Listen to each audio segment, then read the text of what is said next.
আজকে হচ্ছে চলো ভিডিও নিয়ে চলে এসেছি। তো অবশ্যই তোমরা ভিডিও কিন্তু দেখছো, লাইক কমেন্ট শেয়ার এবং সাবস্ক্রাইব করতে একদম ভুলবে না, ঠিক আছে? তো চলো রান্নায় গিয়ে আবার দেখা হবে, টাটা।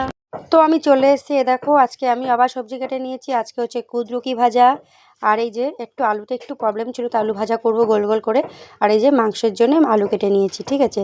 এইদিকে আজকে মাংস রান্না হবে বলে রসুন পেঁয়াজ আদা টমেটো আমি ছাড়িয়ে নিয়েছি। এ দেখো, আর আলুটা কিন্তু একটু দাগ ছিল। এই যে এক পাশে আমি পেঁয়াজ আর কাঁচা লঙ্কা দিয়ে কুদরুকি ভাজা করতে বসে দিয়েছি। যারা কুদরুকি খেতে ভালোবাসে অবশ্যই কমেন্টে জানিও। আর এপাশে আমি এক হাঁড়ি ভাত বসিয়ে দিয়েছি, জল ফুটছে। এদিকে নাড়াচাড়া করে কুদরুকিটাকে বেশ ভালো করে নাড়াচাড়া করে নিচ্ছি। আর দেখো ওপরে কাজ হচ্ছে, ঠক ঠক করে আওয়াজ হচ্ছে। আর একটা কথা বলি, দেখো কাজের ফাঁকে ফাঁকে আমি তোমরা যেই পেন দিয়ে লেখাপড়া করো সেই পেনটারই কাজ করি আমি। এই দেখো আমার মেয়ে ভিডিওটা করছিল, এটা যে এখন পুরো সেটিং করে দিতে হয়। তো আমি মোটামুটি এই পেনের কাজটাই আমি করছি। তো এই পেনগুলো আমি বানাই, দেখো তোমরা দেখতে পাচ্ছ। তো আজকেও নিয়ে এসেছি। তো চলো, তোমাদের দাদা বাজারে গেছিলো, বাজার থেকে কি নিয়ে এসছে দেখো। চিকেন নিয়ে এসছে, এখানে 1 কেজির মতন চিকেন আছে। তো আজকের দুপুরে চিকেন আর কুদরুকি ভাজা। এই দেখো ভালো করে ধুয়ে বেছে নিচ্ছি আমি।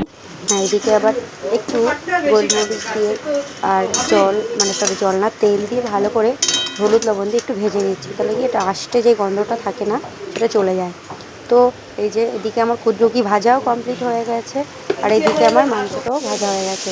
এপাশে আলুটা আমার বেশ লাল লাল করে আমি ভেজে নিয়েছি, সেটা দেখাইনি ভাজাটা, তার আগে আমি ভাজিয়ে নিয়েছি।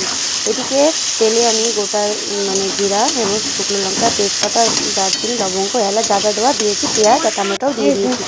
দেওয়ার পরে একটু নাড়াচাড়া করে দিয়ে মশলা দিয়েছি, আদা বাটা জিরে বাটা রসুন বাটা যা যা লাগে তো আমি দিয়েছি।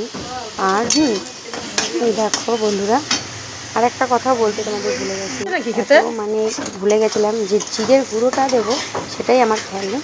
তো জানি না আজকে মাংসটা কেমন হবে খেতে, আশা করছি ভালোই হবে। তো জানি না কতটা কী হবে। তো চলো এবার আমি ভালো করে মশলাটা কষিয়ে নিই, তারপরে দিয়ে দিলাম এই যে চিকেনগুলো আমি ভালো করে দিয়ে দিলাম, দিয়ে নাড়াচাড়া করে নিচ্ছি। খুব ভালো করে চিকেনটা নাড়াচাড়া করছি এদিক ওদিক করে ভালো করে, যাতে যেহেতু ভাজা চিকেন ছিল তাই বেশিক্ষণ নাড়াচাড়া করতে হবে না। তো এই যে ভালো করে কষাগুলো আমি করিয়ে নিচ্ছি এদিক ওদিক করে। আর এই যে যেহেতু আমার ফোনটা ধরার কিছু করে একটু করে ভিডিও করছি আর তোমাদেরকে শেয়ার করছি, এই যে তারপরে এদিক ওদিক থেকে আওয়াজ হচ্ছে।